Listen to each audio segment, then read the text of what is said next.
Dans cet épisode hors série, je vais te parler d'une voie d'exploration personnelle, spirituelle, qui sort de l'ordinaire, la voie du clown. Et oui, et si le clown était spirituel? Si le clown te permettait d'aller au-delà de ce que tu penses, à mieux te connaître?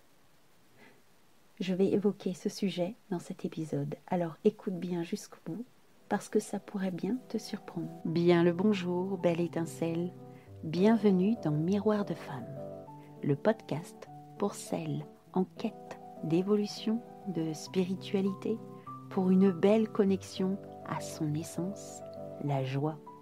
Je m'appelle Bénédicte, je suis guide, artiste clownesque, spirituelle, pour des voyages d'exploration intérieure, grâce à la voix clownesque, mais aussi grâce au miroir magique que le monde nous offre autour de nous. Je m'adresse à toi, belle femme, qui désire te prioriser, te choisir, avant tout pour ton rôle de femme, dans ce monde en pleine évolution, en pleine transmutation. Toi qui veux apprendre à te sentir complète et libre d'agir pour tes rêves, alors je t'invite à un grand voyage en toi, en écoutant ce podcast qui est un véritable miroir pour toi. Belle écoute. Alors dans cet épisode, je vais te parler de clown. Oh, mais de clown spirituel. Mais qu'est-ce que c'est? Alors pour bien nombre de personnes, quand je dis que je fais du clown, on me dit « Ah, c'est pour les enfants. Tu vas dans les hôpitaux ?» Eh bien non. C'est une jolie voix, c'est une belle contribution, mais ce n'est pas la mienne. Pour d'autres, quand je leur dis que je fais du clown, c'est « Oh mon Dieu, j'aime pas le clown » et puis ça fait peur, on se cache derrière des masques, tout ça pour essayer d'attirer des personnes et puis après, les pires scénarios arrivent. Bon, il faut bien dire que c'est un film où contribuer à cette image du clown. Pour d'autres, c'est un peu la clownerie, c'est des bêtises, on ne se prend pas au sérieux. Alors oui, le clown, on ne se prend pas au sérieux, on rigole, il y a de la légèreté, mais dans un certain sens, c'est quelque chose de sérieux. Et puis, pour d'autres, pour beaucoup, c'est le clown, Bozo le clown, dans le cirque, qui joue à être ridicule et puis qui amuse les gens en attendant que les animaux viennent, que les jongleurs, les trapézistes arrivent. Et oui, ça fait rire la galerie, comme on dit. Et pourtant, il y a encore bien d'autres voies.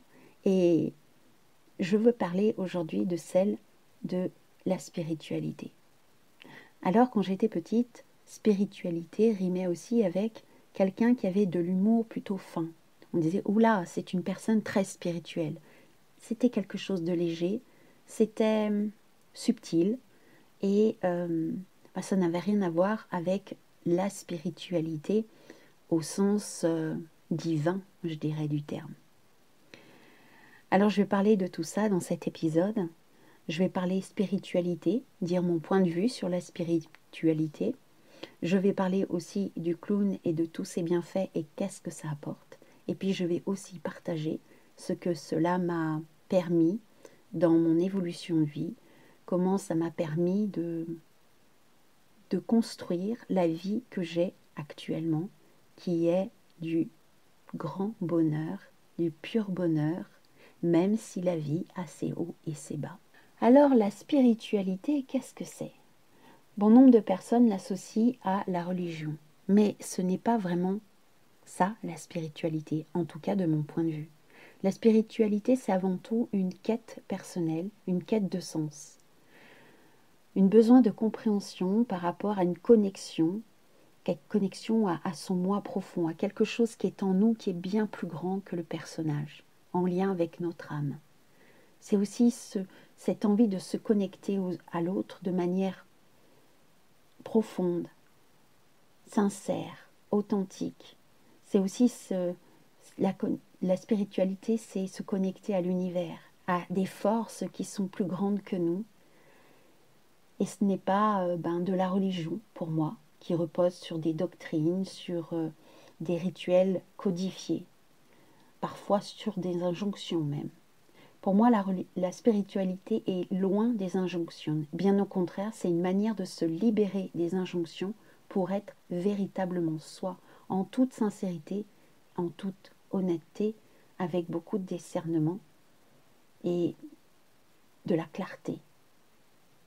Une sorte de transparence, presque une mise à nu. Alors pour moi, la spiritualité, c'est la connexion avec, bien sûr, quelque chose de plus grand. Alors on peut l'appeler Dieu, on peut l'appeler la source, l'univers, on peut l'appeler la mère divine, on peut l'appeler le grand tout. Moi, je l'appelle la grande conscience. Cette conscience qui apprend à se connaître à travers chacun d'entre nous. Nous sommes cette grande confiance, des fragments de cette grande conscience. Et grâce à chaque fragment, la grande conscience grandit dans la connaissance d'elle-même. Chacun de nous contribue à cette connaissance, à s'accueillir, à s'apprendre, à se réunir. La spiritualité, c'est une recherche de soi, c'est de l'exploration. C'est mieux comprendre qui nous sommes, reconnaître son essence unique. Nous sommes tous, pour moi, des notes uniques, spécifiques, pour jouer dans cette grande symphonie qu'est l'humanité, qui fait partie de cette conscience. Nous avons tous un rôle précis, un rôle déterminant, nécessaire pour l'évolution de tous. Alors oui, dans la spiritualité, on va explorer les émotions, observer les pensées, voir nos comportements. C'est se regarder avec beaucoup de sincérité. Alors, bien souvent, quand on commence cette démarche de spiritualité, de recherche de soi, il y a eu des événements qui nous ont peut-être chamboulés, un décès, un accident, une agression, des difficultés personnelles où on s'est posé la question, mais c'est quoi le sens de tout ça? Pourquoi je vis cette chose? Il y a quelque chose en nous qui dit, mais c'est pas possible de vivre ça sans qu'il y ait une raison. Donc on va à la recherche, on cherche. Et puis on s'aperçoit petit à petit que à l'intérieur de nous, il y a des croyances, il y a des injonctions, il y a des directions, des difficultés qui nous bloquent. Alors on va explorer pour s'en libérer de plus en plus, pour pouvoir arriver à cette liberté d'être. Pour moi, la spiritualité, c'est arriver à être à une belle liberté d'être. Et en même temps, cette liberté contribue à une expérience universelle, pour quelque chose de plus grand, comme la mort, l'exploration. Pas évident, la mort, n'est-ce pas? Donc c'est quoi le sens de la mort, mais de la vie automatiquement? Et puis de l'amour. La spiritualité, c'est aussi accéder à une paix intérieure qui nous permet de relativiser, notamment les limites que l'ego nous fixe, cet ego qu'on voudrait parfois annihiler, cet ego qu'on voudrait supprimer, qui nous enclave un peu, mais cet ego qui a besoin aussi d'être écouté, qui est là aussi pour nous. Donc c'est tout ça en fait. C'est avoir de la bienveillance aussi vis-à-vis de cet ego, être à son écoute. C'est comme un petit enfant, et en même temps c'est un gardien qui nous protège. Alors, c'est aussi de la bienveillance vis-à-vis de soi, apprendre à se pardonner, et être dans une certaine humilité, de se dire qu'on est tous sur ce chemin. Alors, sur ce chemin-là, il y a bien des pratiques. Il y en a qui utilisent le yoga, la méditation, la prière, la contemplation et la réflexion. On peut avoir des rites. Eh bien, je dirais que parmi toutes ces pratiques, il peut aussi y avoir le clown. Alors, on va explorer un petit peu le clown. Et oui, le clown et la spiritualité. C'est une connexion inattendue, n'est-ce pas? Alors, comment c'est arrivé dans ma vie? Parce que voilà, je t'en parle maintenant parce que c'est arrivé dans ma vie, le clown. C'est arrivé à un moment improbable où c'était peut-être pas le moment où j'aurais pensé idéal, je m'y attendais même pas. C'était après une décision de divorce, un changement de vie radical. Je vois une publicité sur le clown et là mon cœur se met à vibrer, une joie juste extraordinaire. Alors ça arrivait juste après le premier confinement et là je vois une pub de clown essentiel et là je me dis waouh, mais c'est ça que je veux, transmettre la joie. J'avais cette sensation que le monde était triste depuis trop longtemps. Il y avait quelque chose à l'intérieur de moi qui disait mais c'est ça la voie, j'ai envie d'aller dans cette direction. Alors de fil en aiguille, j'ai fait des stages et j'ai appris à me connaître. Alors pour moi, le clown, c'est un peu comme le miroir de l'âme. Il est connecté à l'enfant intérieur, véritablement. Et l'enfant intérieur a un lien particulier avec l'âme, des échanges, des discussions, de l'écoute. L'âme passe au travers de l'enfant intérieur. Et le clown se connecte à l'enfant intérieur pour exprimer. C'est une sorte de miroir de l'âme. Avec le clown, on peut aller explorer tout un tas de facettes. Sa l'âme adore jouer avec toutes les facettes. Nous, on a tendance à juger, ça c'est bien, ça c'est pas bien. L'âme ne juge pas en tant que telle. Elle explore, elle a envie de connaître, elle a envie d'explorer. Alors elle va explorer à travers des moments où on peut râler, où on peut juger, ou des moments où on va jouer la tristesse, les moments où on va être dans la joie, dans l'excitation. Le clown joue avec les émotions. Et les émotions sont pour moi le langage de l'âme. Alors, à travers le clown, on peut voir des effets miroirs. On peut apprendre à se reconnaître.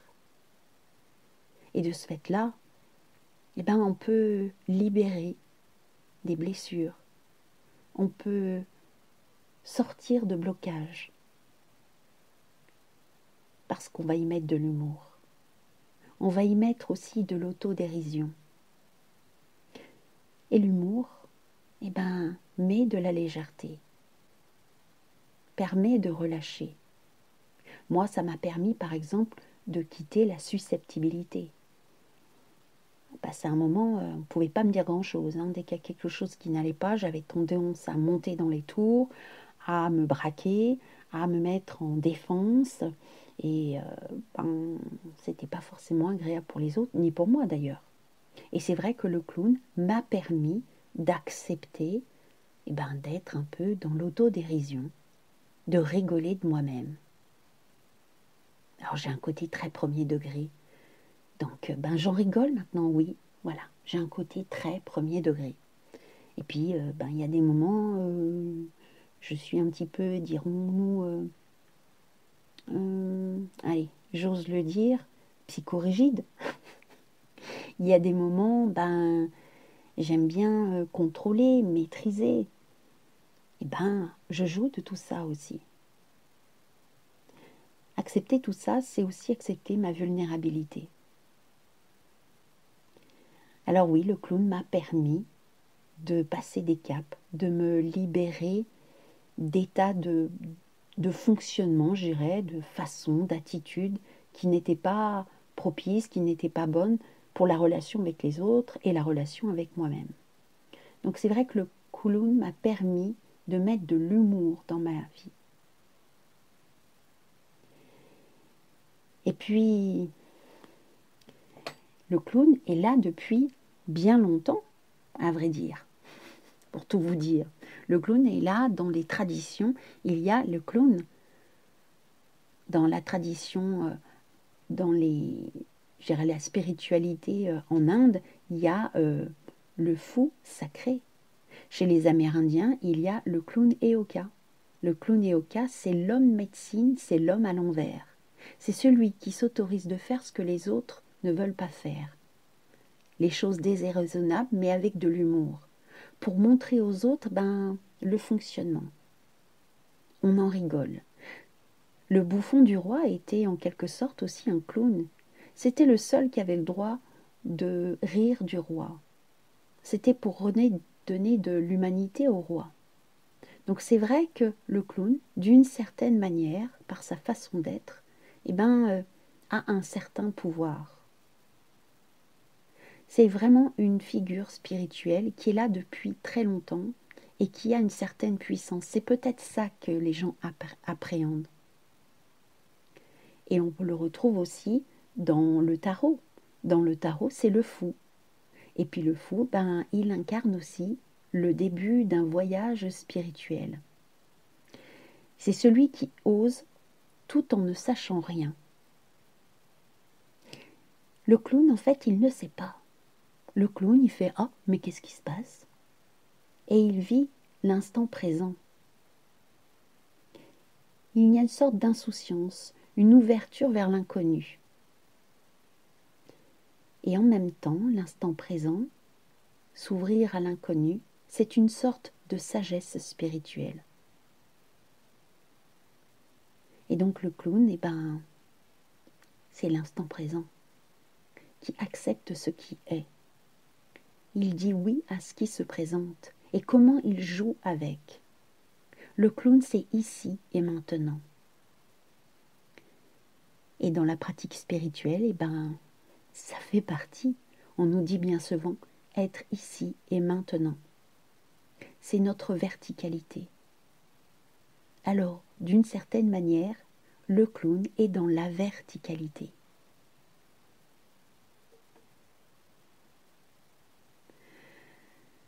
C'est tellement riche. Et puis mettre de l'humour, rire. Il y a le Bouddha rieur, d'ailleurs.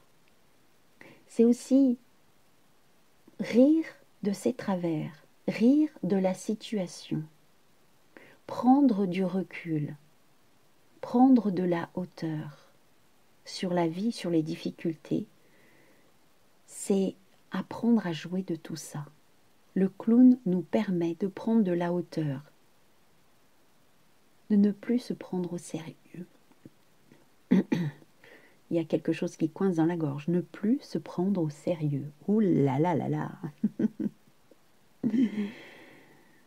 Pour moi, le clown est vraiment un canal d'énergie divine. D'ailleurs, ma première clown, parce que j'ai plusieurs clowns, voilà, c'est Choucroutine.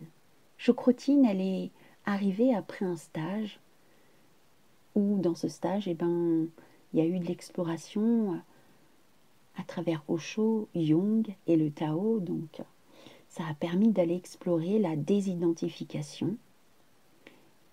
Et ma clown Choucroutine est arrivée, a vu le jour. Cette clown, elle capte des messages. Elle me transmet des messages à moi et aussi aux personnes qui assistent au spectacle. C'est vraiment un pur potentiel divin. Voilà le clown. Alors oui, je pourrais en parler encore et encore, mais le mieux c'est d'explorer soi-même.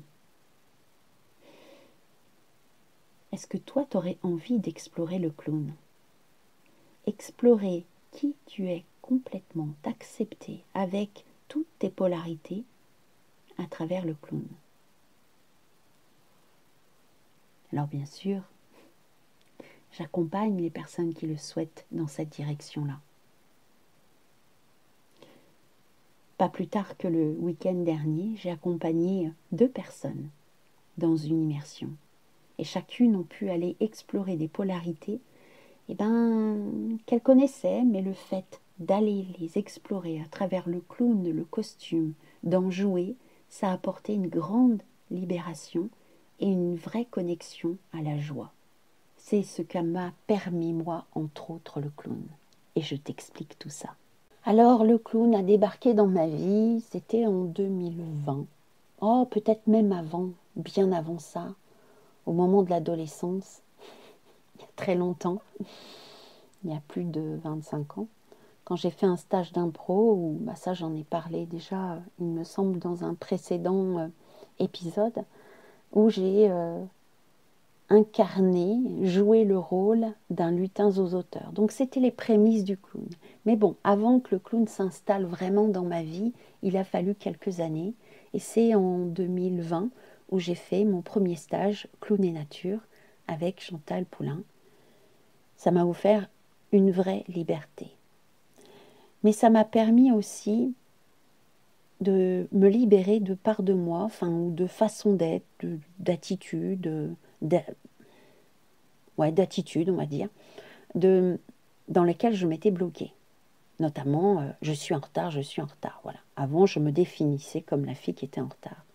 Le fait de jouer de ça, de ne plus culpabiliser, en fait, d'être en retard, le clown m'a permis d'assumer cette part. Oui, je suis la fille en retard. Je suis en retard, oui, et alors, qu'est-ce que ça peut faire? J'en ai joué, j'ai été à fond dans cette attitude de dire je suis en retard.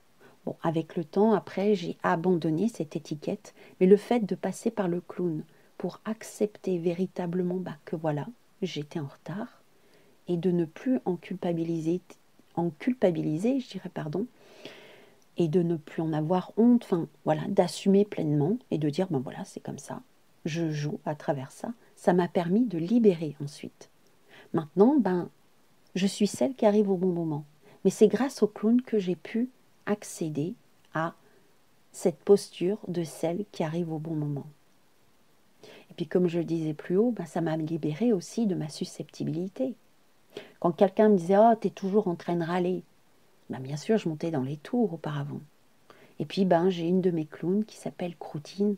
C'est la râleuse, c'est la ronchonneuse, c'est celle qui aime bien râler. Voilà, il y a des moments si maintenant on me dit « Oh, toi t'es une râleuse », oui, je râle, mais qui n'a jamais râlé? Accepter que par moment on peut râler. Mais de ce fait-là, je râle beaucoup moins. Le fait d'avoir accepté que oui, peut-être avant je râlais, et de jouer avec tout ça, maintenant, je râle beaucoup moins et j'accepte ce qui vient avec plus de facilité. Ça m'a vraiment permis d'accepter de voir mes ombres, mais aussi ma lumière, parce que la lumière, c'est aussi ce côté enfantin, ce côté joyeux. Oui, j'ai un côté enfant, j'ai ce côté enfant intérieur qui est très développé à l'intérieur de moi. Et même ma voix est plutôt jeune. Alors pour certains, je ne sais pas si vous le savez, mais j'ai 56 ans. C'est vrai que j'ai une voix plutôt très jeune. Et j'aime jouer de ça. Ça m'a permis aussi d'accepter mon premier degré. Alors c'est vrai que des fois, quand je me retrouve avec des personnes qui font des blagues au second degré, moi je le prends au premier degré, on me fait non mais je rigole là. Ah d'accord, tu rigoles. Et moi je le prends au premier degré, c'est comme ça. Bon, le premier degré c'est aussi le langage de l'âme. L'âme est au premier degré. Elle croit ce qui vient. Donc ça peut paraître innocent, mais le fait de jouer de cette innocence à travers ma clown choucroutine, j'accepte mieux à ce premier degré qui n'est plus pour moi une attitude trop naïve et bébête. Non, non, c'est un état d'être et je l'accepte. Voilà, j'ai un côté naïf. Cette naïveté me permet d'accepter la vie avec beaucoup plus de légèreté. Alors si avant j'étais perçue comme quelqu'un de nunuche, non, maintenant j'accepte ce premier degré. Donc ça m'a permis aussi d'être beaucoup plus souple, ça m'a permis de relativiser, de prendre de la hauteur dans ma vie, et ça m'a permis de réaliser mon activité professionnelle actuellement. Donc je fais un spectacle et j'anime aussi des immersions où je propose aux personnes d'aller explorer les parts d'ombre et de lumière en eux pour réveiller cette joie à travers le clown, à travers le costume et à travers un spectacle aussi où Choucroutine et Croutine transmettent des messages avec leurs oracles et leurs tarots. Donc voilà, je dirais que le clown a été pour moi une voie qui m'a permis une belle évolution et j'ai envie maintenant de partager. Alors il est fort à parier ou très probable que dans les prochains épisodes, cette part clownesque en moi vienne vous faire des coucous, vous transmettre des messages.